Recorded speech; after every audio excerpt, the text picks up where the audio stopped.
So here we have all the supplies we're going to be using to make our Play-Doh today. So the first thing is a mixing bowl to mix all of our ingredients in. Second thing is food coloring. This is optional, but it does make it a little bit more fun. Next thing is vegetable oil. I'm just using an olive oil here, and you're going to need about 4 tablespoons of this stuff. For your table salt, you're going to need 1 cup. Then you have cream tartar, which you're using 2 tablespoons of for this mixture. You're going to need a cup of hot water, which you can get an adult's help with, most definitely. And then you're going to need some measuring cups and some measuring spoons. I didn't have measuring spoons, so I just used a silverware tablespoon. Not recommended, but it does work since we're not being exact here. I used a spatula for mixing, and then you're also going to need your all-purpose flour. So let's get started. For this first part, we're not going to be needing our water or our food coloring, so you can set that aside and save it for later. Our first step is our flour, so you're going to need to measure out 2 cups of this and put it in the bowl.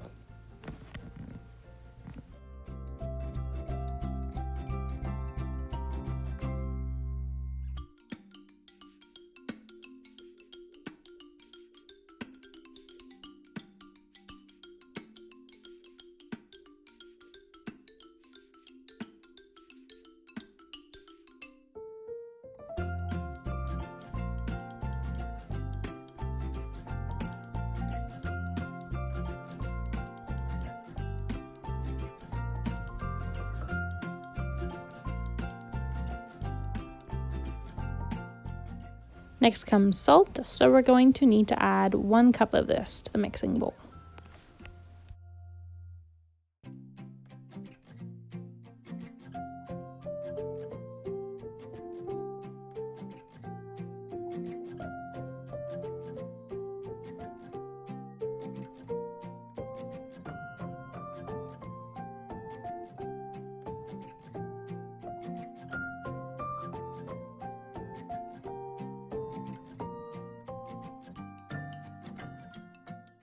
The next step in making our Play-Doh is adding the cream of tartar. So you're going to need 2 tablespoons of this. I don't have measuring spoons with me, so I used a flatware tablespoon.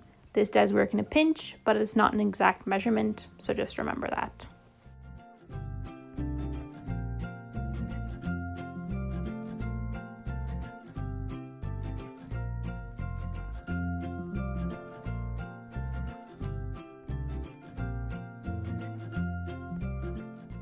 After your cream of tartar is all in there, it's time to mix this stuff up. So you want to make sure that it all looks the same, or this is going to be a pretty big word, it's going to be homogeneous. So it's going to look completely mixed up. You're not going to see any little pockets of flour or salt. It all looks the same. So everything is mixed together. And once that's done, you can add in your oil. Here you can see I'm starting off with 1 tablespoon of oil. I ended up using 5, but starting off with 1 is always good because you can always add more, you can never add less. I'm just adding 1 tablespoon of oil now. The other ones I added later on after I mixed the water into my dough and found it was still too dry, so mix one in and wait to see for the others. So now you can bring your water and food coloring back and put that other mixture aside. We are going to be deciding on what color we want our Play-Doh to be. So to do that, let's hop on over into some color theory. All the colors in the rainbow are made up of 3 colors. Those 3 colors are red, blue, and yellow. These 3 colors are also called the primary colors. Using just these 3 colors, you can mix any color in the entire world. So, we're going to learn just how to do that. I'm using pastels to draw out these colors because pastels mix really well together. So you can see here with my pastels, I've made 3 triangles, 1 red, 1 blue, 1 yellow for each of the primary colors, and these are the basis for our color wheel. So you can also see that there are 3 spaces in between, and what are those for? Those are for our secondary colors. So you can see here, I'm starting to use my pastels and those spaces in between And I'm starting in the space in between the red and the yellow. So what I'm doing here is I'm taking my red and my yellow pastels and putting them both in the same section so that they will mix together.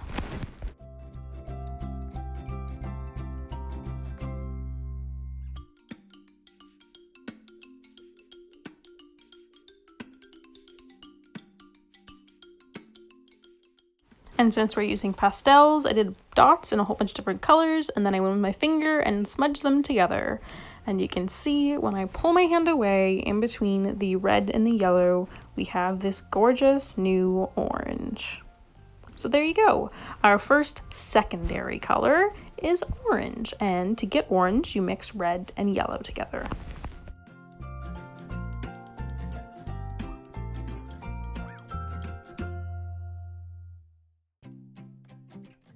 Now I am going into the space between our yellow and our blue.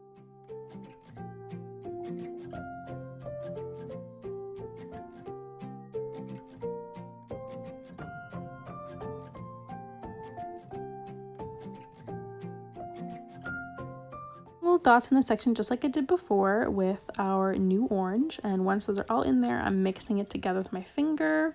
If I don't get the color I want, you can see that I wasn't quite happy, so I went back in and added some more layers of the yellow pastel and then the blue one as well, so I can get a more vibrant green. So our second secondary color is green, and to get blue, to get green, you mix blue and yellow together. I'm getting started on our very last secondary color here. So this is what happens when we mix red and blue together. Very exciting. So I'm starting off my red, going with the blue, making little dots just like we did last time with orange and green. And then I'm taking my finger and smudging this together. I had some trouble with this one. I think getting our magical purple mixture that we get from red and blue can be a little bit tricky. All of this is balance. It's balance of different components to mix different colors. So using your primary and secondary colors, you can make any color of the rainbow. If you mix blue, red, and yellow together, you'll usually get a gray kind of mixture. And if you mix complementary colors, or the colors that are across from each other on the color wheel, like green and red, or yellow and purple, or orange and blue in those pairs, you'll get brown. So now that we have completed our color wheel, if you guys are using food coloring to dye your Play-Doh, you'll know exactly which ones to use. So for my Play-Doh, I wanted to make a light orange color. So I started off with a lot of yellow dye, and then I added just 1 drop of red. This did not come out to be enough dye. So you can see it here as I'm lifting it up, and I mix it with a spoon before I poured it in. But if you want your Play-Doh to be richly colored, you need to put a lot of dye in the water. I used probably 4 drops for mine, so I would recommend at least 8 drops of dye when you are making this Play-Doh if you want to have a vivid color. Before I pour in the water and food coloring, I'm making a little hole in the middle of my dry ingredients to pour it into, not going all the way to the bottom, just like a little lake. So after it's poured in, I'm starting to mix it with the spatula until it forms a lumpy mixture, and from then on, you're going to go with your hands.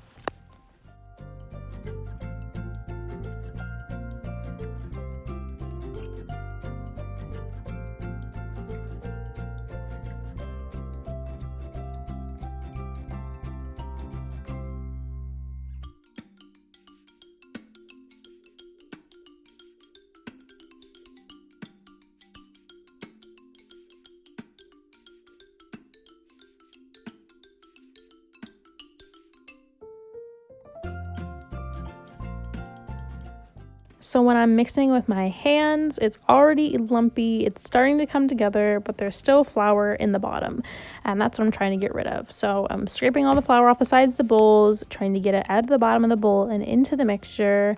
And you can see here, the color did come out pretty light, but you guys know for next time, so make sure you add lots of dye.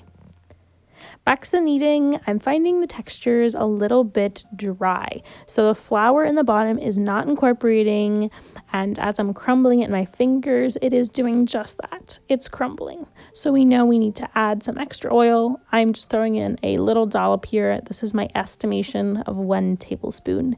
So with that extra tablespoon, I'm continuing to knead the dough and see if we can get that to a nice smooth texture that we know and love.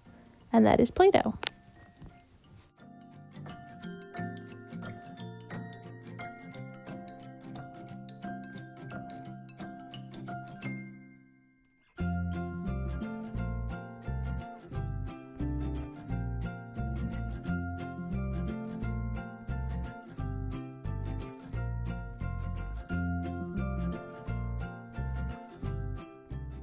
I'm about to go in for a second dollop of olive oil added into this.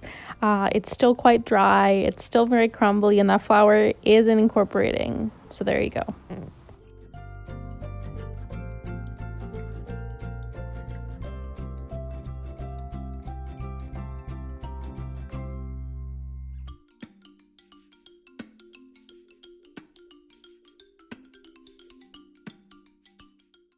So you can see as I'm starting to knead a little bit more with that second estimated tablespoon of olive oil added in, the second extra one, so this would be our third, it's really coming into a ball. Everything's incorporated. This is 1 unit of dough now, and that is exactly what we are looking for. If you want to divide this up into smaller sections so it's easier to mix with your hands, 100% do that.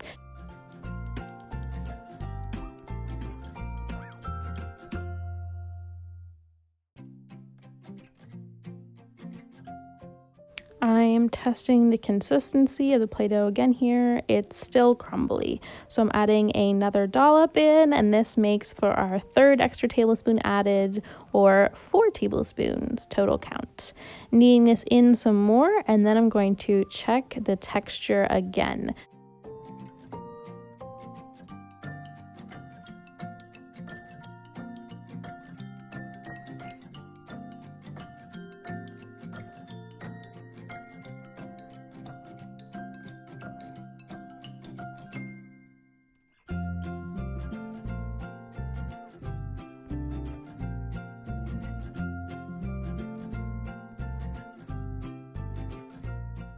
So there is a test you can do to see if your Play-Doh is wet enough, I suppose.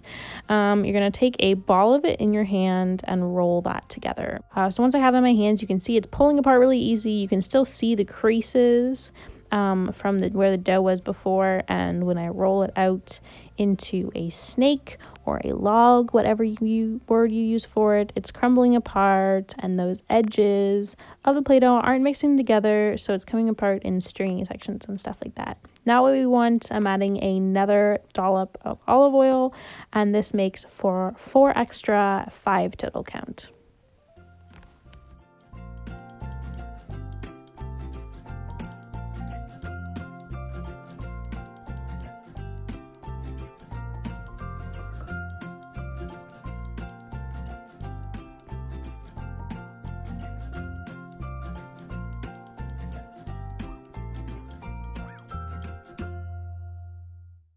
Now on to do the test again. I'm taking a ball in my hands and rolling it, trying to get it as very nice and smooth as possible, and you can see it looks really smooth. I've got no creases, nothing like that, so it looks good. Rolling it into a log, and you can see this is bendy, it's long, it's flexible, and it makes a perfect circle without crumbling, so you know it's good to go.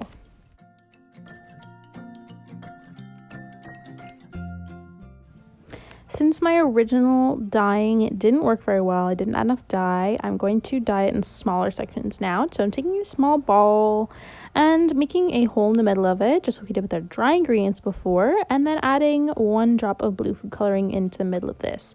I don't want to get the food coloring in my fingers, and that's why I added it into this little hole that I made. I'm then taking the clay from the outside and folding it onto the inside, and then when I'm flipping it over, you'll see that the blue coloring is on the outside. So be careful, you don't want to get your fingers in it when it's too concentrated, but once it gets lighter and mixed into the Play-Doh, you're all good to go. won't stain your fingers after that.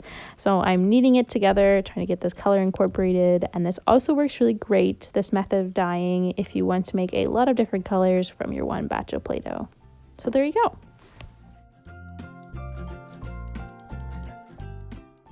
Thank you so much for joining me today with Arts and Crafts through Kidston Connects.